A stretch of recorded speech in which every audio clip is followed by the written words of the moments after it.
आपल्याला असं वाटतं की ट्रॉमा फक्त माणसांमध्येच असतो, असं नाही. जसं आपल्याला दुःख होतं, वाईट वाटतं, आपल्याला त्रास होतो, आपल्याला पेन होतं, तसं ॲनिमल्समध्येही होतं. आमच्याकडे जॅस्मिन नावाची एक कॅट आली होती.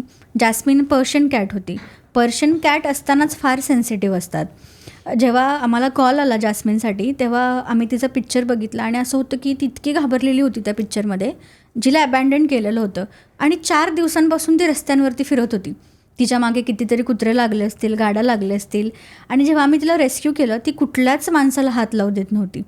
आणि आत्ता पण जेव्हा आम्ही तिच्या जवळ जातो ना, तर ती स्वतःला प्रोटेक्ट करायला एवढी जास्त अंगावरती येते आणि ॲग्रेसिव्ह होते. तर मला असं म्हणायचं आहे की तुम्ही म्हणजे मला उद्या जर डॉग पाळायचं आहे, तुम्ही मला म्हणलात की मला गीतांजली उद्या एखादं डॉग पाळायचं आहे, तर तुम्ही फायनान्शियली, मेंटली आणि फिजिकली कॅपेबल आहात का हे बघितलं पाहिजे. आणि तुमच्या एकट्याला प्राणी मित्र असून तुम्ही चालत नाही, तुमची फॅमिली पण आहे का. कारण तुम्ही 24 तास त्या प्राण्याला नाही देऊ शकणार आहे. आणि तुमचे फ्युचर प्लॅन्स टुवर्ड्स तसे आहेत का जेणेकरून तुम्ही त्याची जबाबदारी घ्याल.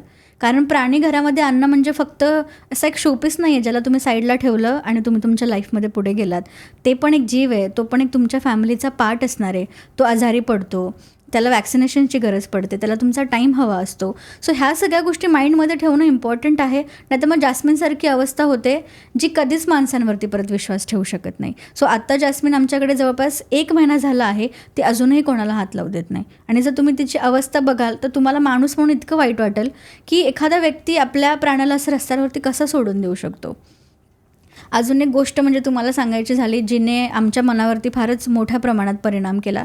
दिवाळी होती 2025ची, जिथे सगळीकडे लोक आनंद साजरा करत होते, फटाके उडवत होते, आपल्या फॅमिलीला भेटत होते, नातेवाईकांशी भेटत होते. तिथे आम्हाला एक कॉल आला रात्री 11:30 वाजता की मॅम एक डॉग आहे आणि त्याच्या गळ्याला ना मुंबई पुणे हायवेवरची ही गोष्ट आहे, तर दारू पिऊन माणसांनी फक्त मस्तीसाठी आणि हाऊस म्हणून त्याच्या गळ्यामध्ये फटाके बांधले. बापरे.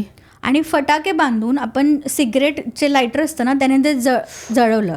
त्याचा अख्खा गळा फुटला आहे, अख्खा. म्हणजे त्याची श्वासनलिका पण दिसत होती.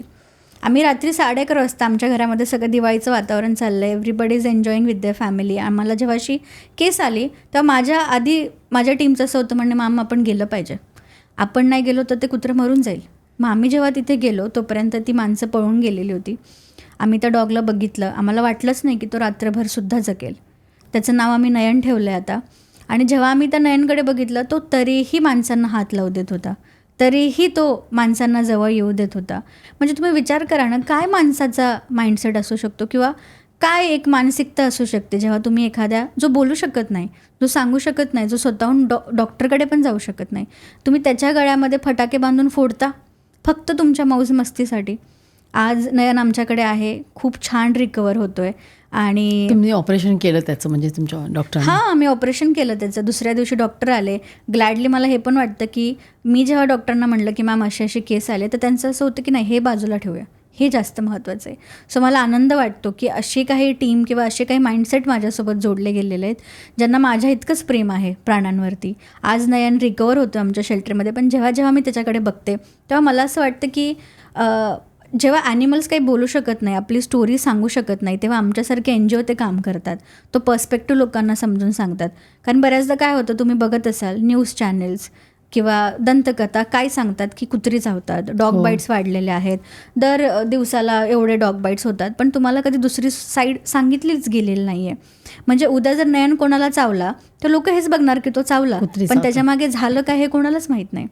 सो अशा पण काही गोष्टी असतात ज्या होतात आमच्याकडून. आमच्याकडे असं पण एक डॉग आलेलं होतं ज्याचं नाव आम्ही प्रिटी ठेवलं होतं. त्या प्रिटीला इतकं जास्त प्रमाणात ब्रीडिंगसाठी यूज केलेलं होतं मॅम. म्हणजे तुम्हाला मी सांगते, वर्षभरामध्ये जवळपास 2 ते 3 वेळा तिच्याकडून पिल्लं करून घेतली जायची प्रोफेशनल ब्रीडर करून.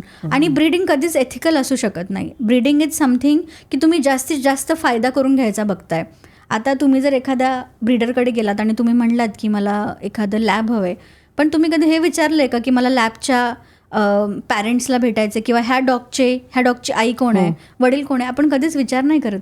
पण ज्या परिस्थितीमध्ये त्यांना ठेवलं जातं ना, ती अवस्था किंवा ती सिच्युएशन किंवा तो सिनारिओ खूप खराब असतो. बघितलाय तुम्ही? हो, मी खूपदा बघितलं. आमच्याकडे पिक्चर्स आहेत, आम्ही रेस्क्यू पण केलेले आहेत अशा ॲनिमल्स. काय करतात? त्यांना साधं ऊन पण बघायला मिळत नाही. म्हणजे एखाद्या रूममध्ये 1 BHK फ्लॅट असतो जिथे जवळपास 30 ते 40 प्राण्यांना ठेवलं जातं. अनएथिकल त्यांच्याकडून ब्रीडिंग केलं जातं आणि त्यांचीच पिल्लं 50-60 हजाराला बाहेर विकली जातात. अरे पण जितकी डिमांड जास्त तितका सप्लाय. तुम्ही जर डिमांडच बंद केली ॲज अन इंडिव्हिज्युअल पर्सन तर सप्लाय पण कमी होईल. पण आपल्यालाच आहे गरज प्राण्यांची. म्हणजे आमच्यासारख्या NGOमध्ये असे कितीतरी ॲनिमल्स आहेत ज्यांना घराची गरज आहे, ज्यांची दिवाळी दसरा ॲनिमलमध्येच साजरा होतो. पण तुम्ही जर हा विचार केलात की एखादा डॉग विकत घेण्यापेक्षा मी NGOमधून अडॉप्ट करतो आणि त्याला घर देतो, isn't it's a beautiful thing to do with an animal.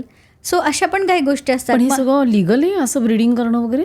It's not हे लिगल नाही आहे. पण मग अशी जर आपण कंप्लेंट केली तर काय पैसे action? देऊन सुटतात ते पोलिसांना पैसे देतील 10-20 हजार रुपये आणि सुटून जातात ते. ही क्लिप शेवटपर्यंत बघितल्याबद्दल खूप खूप धन्यवाद. संपूर्ण एपिसोड बघण्यासाठी खाली दिलेल्या लिंकवर क्लिक करा आणि सर्व काही चॅनलला सबस्क्राईब करायला विसरू नका.